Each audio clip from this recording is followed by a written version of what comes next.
I worked for the Tennessee Attorney General's office. Cyntoia Brown was a case that I worked on while I was an appellate prosecutor. It was just another case. You know, she was 16 years old when she committed the crime. It was a first-degree premeditated murder case. She was transferred to adult court and tried and convicted and sentenced to life in prison. And she appealed, and I was just assigned her case. It was just another case. Her lawyer wrote a brief with several issues. The trial transcript filled a couple of banker's boxes, and it was my job to review what happened at the trial and write a brief on behalf of the state of Tennessee, essentially arguing that all of the issues that she raised on appeal were without merit. And so, like I had done hundreds of times before, I reviewed the case, and I wrote my brief, and I went to court, and I argued it, and I didn't really think anything else of it.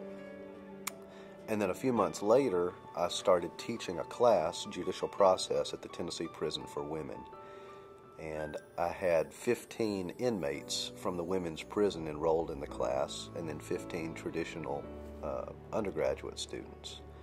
And it escaped my notice that Cyntoia Brown was in my class. I guess I just never entertained the possibility that someone whose case I had worked on would end up in one of my classes. I never met her because she didn't come to the appellate argument. And so we start our class, and the judicial process class, what I like to do in that class is not just teach the basics of the different steps of the criminal justice process. We kind of critique the process itself, and we ask whether or not the process is promoting justice. And Cyntoia loved it. She was one of my best students, very bright, very engaged, always happy to share her opinions, contribute to the discussion. And this critique of the criminal justice system really resonated with her. So several weeks into the semester, things were going well. She and I had a good rapport, and were becoming friends. And at that time, the Court of Criminal Appeals issued its opinion in Cyntoia's case, the case that I argued, and they found in favor of the state on every issue. They denied her any kind of relief on appeal. And by that time, I had left the Attorney General's office, but as the prosecutor in the case, I received a copy of the court's opinion, really before anybody else. And when I got a copy of the opinion, and I saw Cyntoia's name, that was when it clicked, that the Cyntoia Denise Brown, whose case I had worked on, the case I argued and won, that was the Cyntoia in my class. And that was devastating. I felt horrible because I had made this argument to the court about a person that I didn't know. And had I known her, it may very well have affected my ability to make that argument, because she wasn't just a case to me anymore. She was a very bright student and a friend with tons of potential. So the next time I saw her in class, it was so difficult because she felt very betrayed, because she looked to me, as this professor who is kind of making it okay for her to ask hard questions, kind of legitimating some of her own criticisms of the system. Here's this person who claims one thing, but in reality, he was the one that argued against me before he even knew me. And we had a lot to work through, because although we had kind of become friends, at that point, the labels that we wore in the system, prosecutor and defendant, were very much, they were still defining us. And she felt very vulnerable because she knew that I knew all the details about the worst thing that she had ever done.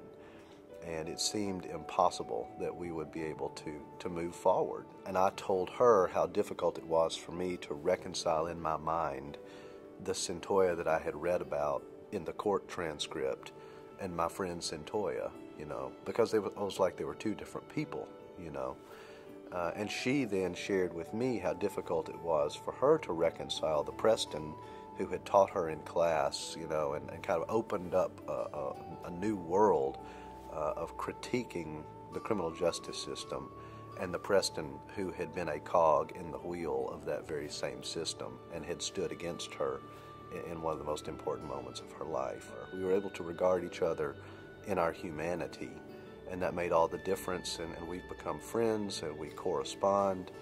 It would have made a huge difference for me to find out that so many of the people who are incarcerated for violent crimes have been victims of violence themselves. Because as a prosecutor, I wanted to believe that we were seeking to punish bad people. You know, it's so much easier to do your job and to sleep well at night when you think the world is black and white. And these are bad people who are getting what they deserve. But when you stop and you consider that so many of them have been victims themselves, and that this cycle of violence is just a downward spiral into more and more violence, the way you tell a person's story makes all the difference in the world. Cyntoia had been victimized her whole life. And if I told you her story from the time she was born until just before she took that man's life, she is the victim in that story. And you would feel very sympathetic and compassionate for her and think, why as a society have we let this child down? But as soon as I tell you that she killed another person, then she becomes the pariah. She becomes the monster who needs to be, put in a cage for life. So I think that would have caused me to really second guess the way that the system was functioning, because it doesn't make sense to take a person who has suffered violence, who has then acted out violently. It doesn't make sense to put them in a violent place and expect them then to not be violent anymore. For a prosecutor who really wants to do justice, who cares about public safety, that's the most glaring shortcoming of our system. The kind of arguments for reform, they are just especially acute in the case of a juvenile. We cannot continue to treat juveniles as though they're incapable of turning their lives around. We know scientifically that juveniles are different. Physiologically, they're different from adults. Psychologically, they're different from adults. They, more than their adult counterparts, are capable of great dramatic change and becoming much better than the worst thing they ever did as a child. There's no throwaway kids.